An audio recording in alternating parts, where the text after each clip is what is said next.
Welcome to Turning the Table, the most progressive weekly podcast for today's food and beverage industry, featuring staff-centric operating solutions for restaurants in the hashtag New Hospitality Culture. Join Jim Taylor of Benchmark 60 and Adam Lamb as they turn the tables on the prevailing operating assumptions of running a restaurant in favor of innovative solutions to our industry's most persistent challenges. Thanks for joining us. And now, on to the show. Welcome back to another episode of Turning the Tables. And I am your humble host, Adam Lamb. Typically, Jim Taylor of Benchmark 60 joins us today. But I think right about this time, him and his wife must be welcoming their very first child. So that's really exciting. We do this hashtag Lunchbox live stream every week here on Thursday at noon. For some reason, I put in 12:05 start time, so I apologize for that. And I'm happy to announce that Turning the Table is now officially a podcast, and it's available on iTunes, Spotify, and everywhere that you get your podcasts. On this show, we talk about staff-centric solutions to restaurant operations. And it's a short show, 30 minutes. It's meant to give you a big punch in the mouth, something to think about, and hopefully take back into your operation and test, because we're all about making these solutions live. We don't want to just talk about them. We want to make them happen in our industry. And today I'm very happy to welcome to the show Chef Jonathan Ruby, who's also a solutions expert with Benchmark 60. Morning, Jonathan. How are you? Hey, Adam. Thanks for having me. Wanted to make sure that before we go any further, I mentioned that this show, as always, is sponsored by Benchmark 60. Jonathan is one of our solutions experts, partners with Benchmark 60, and he brings a wealth of experience, not only as a chef, but also as a restaurateur, operations manager. And Maya Thomas is excited because finally she can see us. And Jonathan, let me just start up and ask for the folks in the audience who perhaps don't know you as well as they should. Can you give us kind of a little thumbnail sketch of your background and some of your early influences?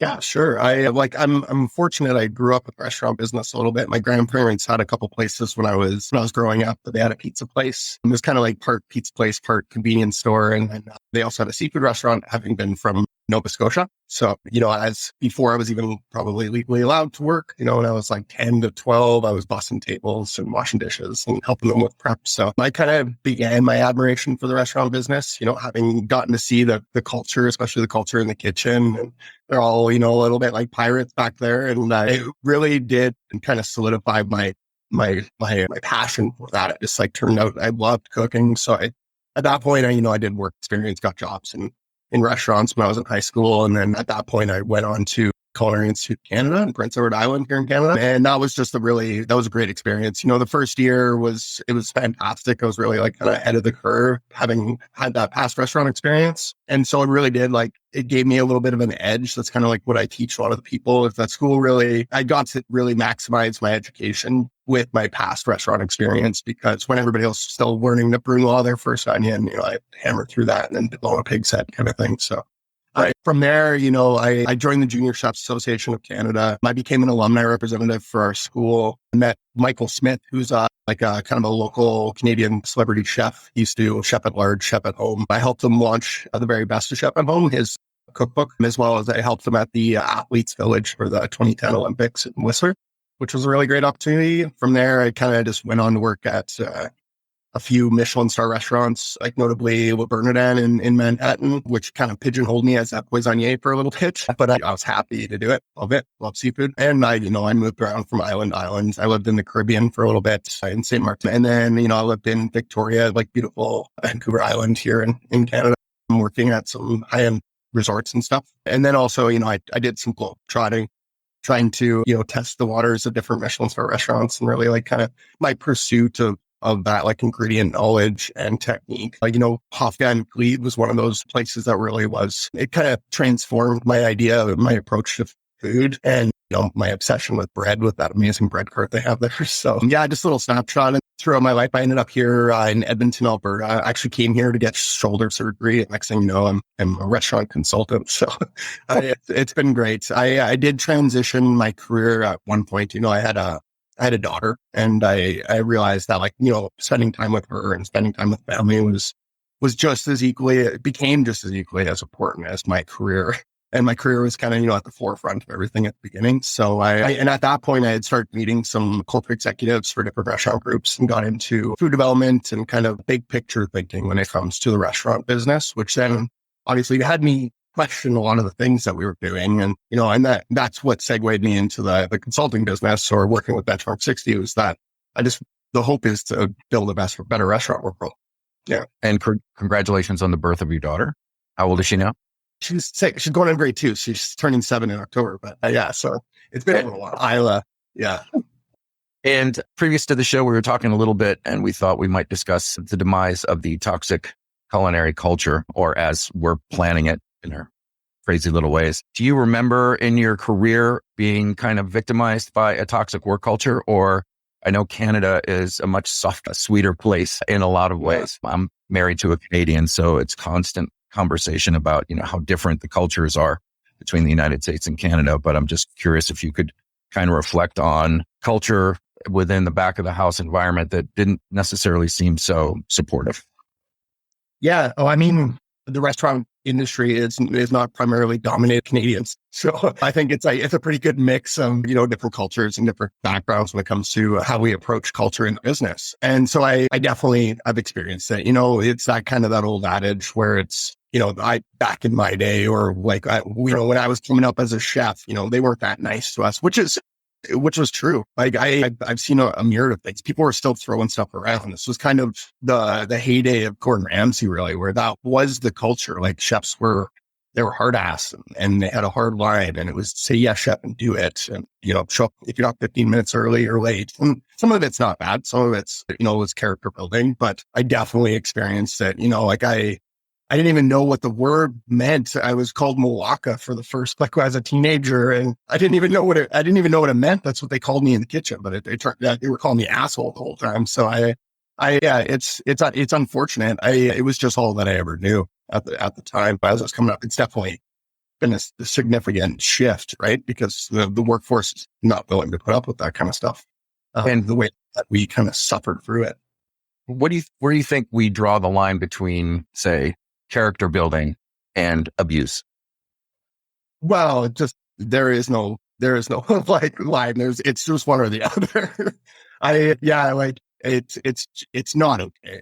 I don't even really understand why it was okay or where that stemmed from. And likely it came from, just stress, whether it was like money or trying to boost cover count, or likely it was just a bunch of people who had their own, struggles or had gone through their own level of abuse. And it was just the way that, give on to others the same way that they had received it. So yeah, like it is a pretty, I think it's clearly defined line. It was abuse, and it is. And I think, for some reason it was just like kind of, I don't know, accepted as part of the industry, but I'm happy to say that it's not like that anymore. Right. And I know things have been changing for a while. And also there was, they say that changing culture within an organization takes about a minimum of 7 years. And the industry is a big old battleship, and nobody ever turns the battleship on a dime. Is there anything that you can point to in your career when you decided that you wanted to make the industry a better place? And if you can just help me define what better means to you. Yeah. Okay. So what I was just as equally as subject to that punitive sort of nature that I grew up in, right? Like that's what I was taught to do. Like you say yes, chef, and do it. And it doesn't matter what my demeanor was, or it was all about, food focus. And I realized as well too, though, that I personally wasn't getting what I wanted out of the business. Like I wasn't, I didn't have the work-life balance. I was saying no to all the family events and the weddings and all that stuff. And I was working 80-hour work weeks, and I was tired and I was grumpy. I didn't like people that didn't do well at their jobs. Like it was just a punitive nature. And then all of a sudden I realized that all the things that were affecting me in my life and the things that I didn't necessarily like about our industry was something that I could change. Like I could offer that to the teams that work for me. And you likely heard it as well before. I didn't necessarily want my daughter to join the restaurant industry. Like I'd met other guys, like there was a guy I recently hired whose dad is a chef. He's a pretty notable chef here in this area. And I asked him, I'm like, hey, do you want to become a chef like your dad? He said, well, my dad has one rule. I can be whatever I want except for a chef. And it's one of those moments where I was just like, this isn't right. Something that I'm so passionate about, so fiercely in love with. I didn't want that for my daughter, which I was a bit of a disconnect for me. And I said, why does it have to be this way? And that was really that pivotal moment for me. Is I wanted the world for her, and why can't this be one of them? Right. It's almost limiting, really. Yeah. And to get back to trying to create a better industry, like in real terms, what does that mean? Well, I think even just looking statistically at for Canada, the job vacancy in our industry is about 14%. But if you also look wages are up, but they're up about 12%, which for all of us restaurant operators, that's a significant increase. But if you look at the stats overall as a business, we're the lowest paying industry, one of the lowest paying industries out there. Like it's just not attractive anymore. And that's where I wanted to try to see if we can, not everybody's getting the same level of education. There's not always, not every position is transferable to different restaurant groups. I think there's a little bit of disorganization with our industry. And I think that if we work together more, do more of these podcasts, reach out and speak more as a community, I think we have an opportunity to make that shift for us. Yeah. Yeah, I agree. I think we're completely aligned in that. You're now working for Benchmark 60. And I just jump off, Jemiah Thomas just put in a thing that said, we make up most of the economy. I think the restaurant industry still is the number one employer in the world. So it's kind of weird that the largest single employer or industry in the world does such a poor job at equity, whether that's equity in pay, equity in position. I often remind folks that my very first executive chef was a woman. My very first sous chef was a woman. So I've had a great deal of appreciation for what women have had to deal with in the industry. People of color, for those of you who don't know, I'm of mixed race. My mother's Cuban and my dad's was American born, although I don't necessarily look like it. So I can pass on the privilege of my color, but it's still, one of these things where I've, been the butt of many jokes all the way back to, elementary school and back into the profession. But I would often hear, really shitty comments by other people, as they're confiding in me, not necessarily them realizing that, I have this respect for the women in the industry as well as people of color. And for a long time, I would just kind of sit there and go, yeah, okay, cool. And not really stand up. And it took me taking a job as an executive sous chef at working under a very good friend of mine who needed some help in this particular organization.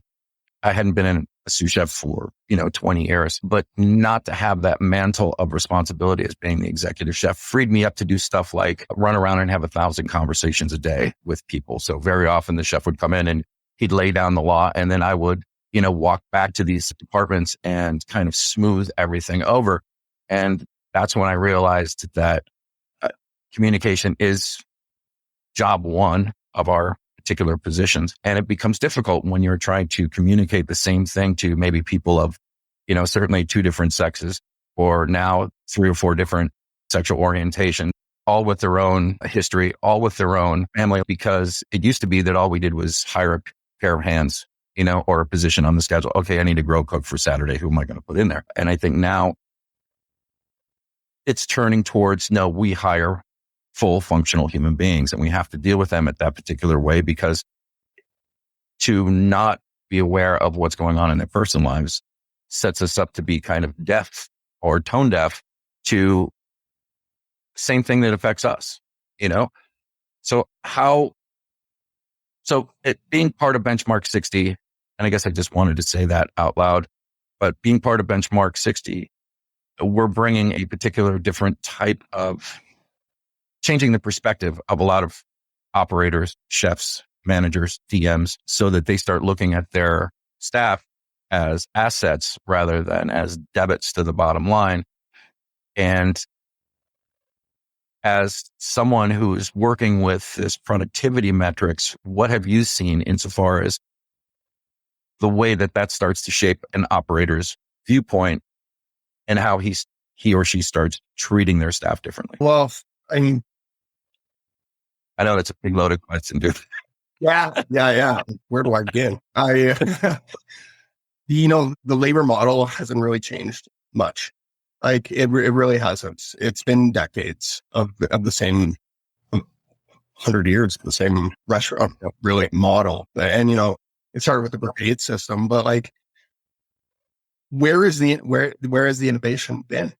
And, like we our forefathers were in the culinary world, like Escoffier, creating our brigade system. And there was a reason that they did that. And it was to try to create a better restaurant environment that everybody knew who was doing what by when, right? It was the first action plan. And I think we're overdue. We're well overdue to create a new action plan, a new who does what by when in the restaurant business. And I think the holistic approach at looking at the people, the number one commodity in your business, focusing on them and their happiness is just going to attract a better restaurant world. Like even selfishly, like let's create a better restaurant world so we have better restaurants to go to.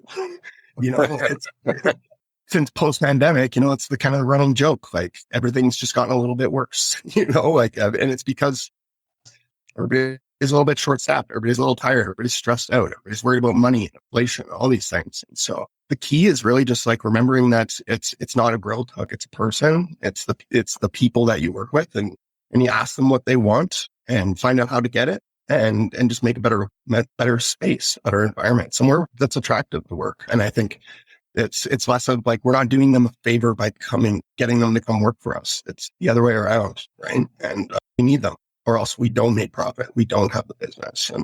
And so with Benchmark 60, taking a holistic approach by looking at it a little bit differently, looking at like focusing on workload and really focusing on the people, also not only make us as profitable as we always have been, but create a better work environment.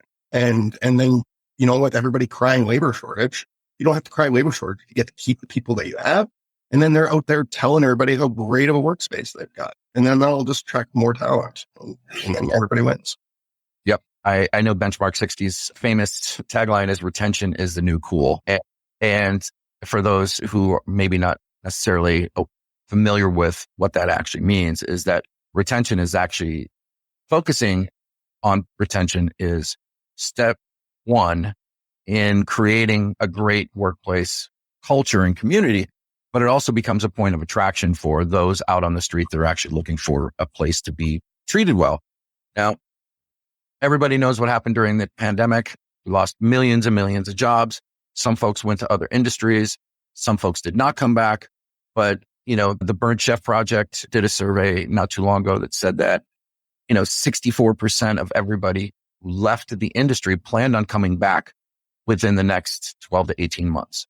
So these are people who obviously love the industry, love what they do, but they just couldn't put up with the bullshit any longer.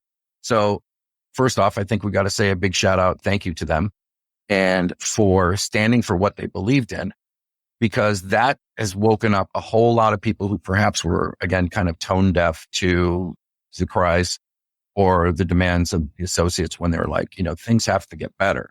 Well, that's why I love calling, COVID the Great Reset. It wasn't the Great Resignation. It's the Great Reset. And it's our responsibility, if we're wary enough, to actually do something about it. That's what so charged me up about my first conversations with Jim and this productivity metrics, because I realized that this was kind of the back door to showing operators, number one, that you don't have to give up profit. You don't have to give up margins. That actually this is an opportunity for you to realize money that's just being left on the table, right? That you can capture and then reinvest in your people.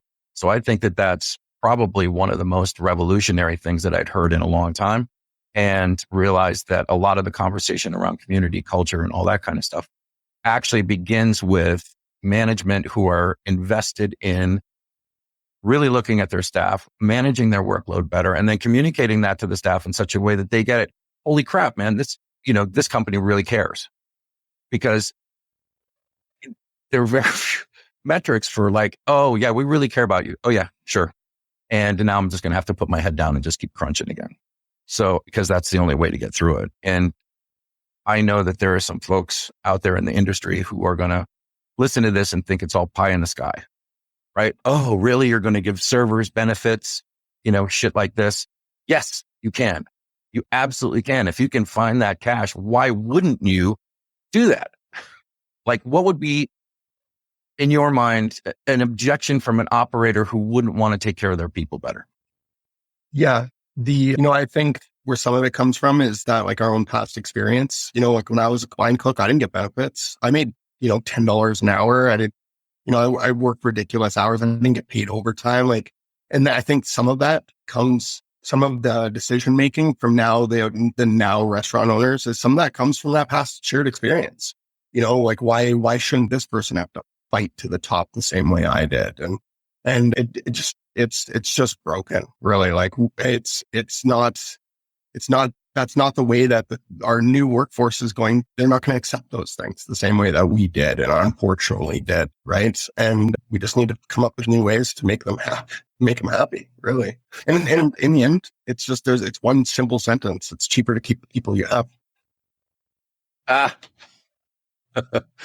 Do you know what the average is in Canada right now for having to hire and train staff average? Do you know the average cost kind of thing? Yeah. Yeah. I would say like anywhere from $1,200 to $2,000 an employee. And then as an investment to get them in, train them, depending on the operation, that could be, less or depending also on the position as well. But it's always it's a risk. Like you're now all of a sudden hiring somebody you don't know, and you have to try to suss them out and figure them out and find out what makes them tick. And, although like there's some easier ways to do that now just by simply asking them what they want. But it's an investment to hire and train more people. And then that revolving door, you're just, it's exponential at that point. So it's always the most successful restaurant groups that I've ever with, or, I've had the pleasure of like chatting with, is that their pockets are deep with people. I've met vice presidents that started as dishwashers, and those are the companies that typically are the most successful, at least in my experience. They're the ones that are constantly have a rotating door are the ones that are struggling. And they're the ones typically that have the questions as how do we keep our people, or how do we find good people? And often the answer is you already have them. You just need to invest in them. Can you talk quickly? And I know that we're getting short on time, but I don't want to rush you because I think this is really important. You mentioned earlier in our conversation that the industry itself is a little bit fractured and wonky on like, how do you build skill sets that actually transfer to other markets? Can you talk a little bit about that? Yeah. Well, I mean, our industry, you can have a director of operations, for us, a small 2-unit business. And then you can have director of operations for a 30-unit business, or director of operations for a hotel. Although they all fall within the hospitality industry, that's kind of what I was alluding to, is that their skill sets, their education, their background, their ability to transfer those skills to another even hospitality group is, I think there's too much of a gap. It's not enough of a standard. There's, one operating system they become an expert on. So they're good at reading the data and understanding it and being able to communicate that with their teams. Once you transfer that, and, I went through a little bit of this myself, even, is that, once you move into a new group, a new culture, a new mission statement, and a new operating systems, and new PO or SOPs and all that, there's a learning curve that's steep, like extremely steep. And I think we should be focusing more on the education of those entry level partners, that we bring into our business, and spend the same level of investment. They're also a higher level of pay. They're expecting benefits. They're expecting what all the other industries are. And, if you look at other, careers that you can take, you have to spend 4 years in university to do it. And what I would think is that just there needs to be more education in our business. There needs to be more standardization across like what I've hired people who are general managers, chefs, and directors of operations, and they're not always the same. And which isn't a bad thing. And like new sets of eyes, new ideas is great, but it's like, will they be able to do the job? And that's the disconnect. And I think, the restaurant industry, to kind of comment on, transferable skills into maybe different businesses, I think And operators typically are probably some of the best operators in any business because we've been grown to be these jack of all trades. Like there's not a lot of office spaces where you got to come in and fix a dishwasher or fix the plumbing or put out a fire or deal with staff shortages. I think our abilities, our skill sets are so broad that it would be, I think if we continue to invest in education and standardization of our industry, then we will be able to open up more and more doors for everyone. And to you, so that education piece, are you also referring to training? Like there's one thing about education, outside of the industry or prior to coming in the industry, but are we doing enough, at the unit level to train the people that we have? I mean, you talked about this retention, taking care of your good people. At what point does training become It's the most imperative thing to do. Like we should be, often, as operators, we can't see the forest for the trees. We're in the thick of it. We're just always in the weeds, really. And you're always busy and you always got something better to do. And I think if we're not trying to train ourselves out of those things, then we're not going to grow our community. We're not going to grow our restaurant or our business. That's what I teach everyone is that don't do anything yourself that you can't teach and take every moment and every opportunity to teach it. Also, they want it. They want to learn. They want advancement. And so you're going to just kill two birds, one stone there. That's kind of going against the grain of the pride of somebody who's come up through the ranks, gotten their jacket with the embroidery on it. Now I'm the executive chef. Now I'm the apex predator in the fish tank. There are a lot of guys and gals out there that wouldn't necessarily train their people with all their special skills because they think it's job security. Fear, yeah. Which is a shame because I've always felt that my job as the executive chef was to train myself out of a job. Yes. Well, I mean, it's not too much job security, but how else are the people that I work with going to be able to have the skills to go on to become chefs in their own rights? Yeah. Well, I mean, unless you're happy just being having to do everything all the time, there's a part of it where I think for most leaders, there's a turning point in your career where you realize that you can't do it all. You can't do everything and you're eventually going to burn out. And you're also going to get more out of the people that work with you than you can undo yourself. And it's just not an option. They want to learn. And I encourage everybody to ask why. And you should be trying to work yourself out of a job. That's also the only way that you're going to get yourself ahead. You have an army of people all stepping the same direction as you, all believing the same mission statement, all fighting the same battle for you and with you. That's going to get you further ahead in your career than you will be by doing it yourself. So what I'm hearing you say is it doesn't necessarily always have to back or hip or knee surgery or the birth of a child for you to smarten up and realize that there are better things to do with your time than being, tied to the stove. 100%. Yeah. Jonathan, we have just a second left. And if you had just one little tip for our operators who are going to go back, into their restaurants or their kitchens, what's a little piece of wisdom that you can leave them with that maybe will cause them to change their perspective? I think one of our biggest obstacles in this business is we're afraid of what our team members are going to say. I think what I often coach operators is that just ask them what they want.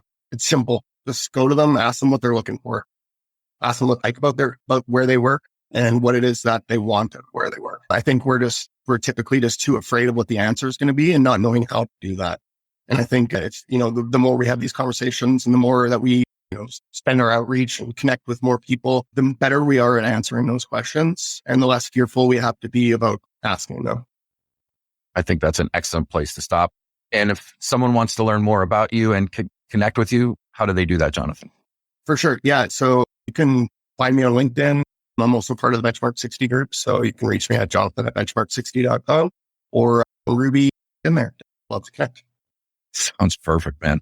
Jonathan, thanks so much for joining us on this episode of Turning the Table. And for those of you who are still with us, next week, we're going to have leadership development coach and mentor Allison Ann on as our guest. And I think Jim Taylor may or may not be back. I mean, if he's smart, he'll stay home because we at Benchmark 60, yes, We also recognize that the new dads get to have parental leave.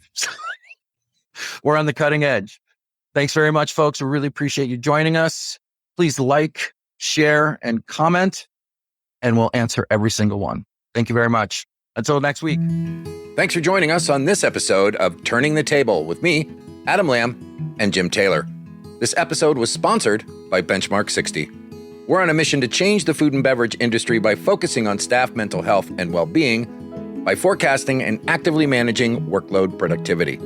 Over 200 restaurants and food and beverage operations have discovered for themselves how to increase staff retention and become a preferred employer in their market by using our proprietary system. If you'd like to have an operational culture that everybody wants to work for, then check out Benchmark 60 on the web at www.benchmark60.com. Thanks for taking the time to be with us and the courage to try new things for the restaurant profession's oldest problems. Turning the Table is a production of Realignment Media.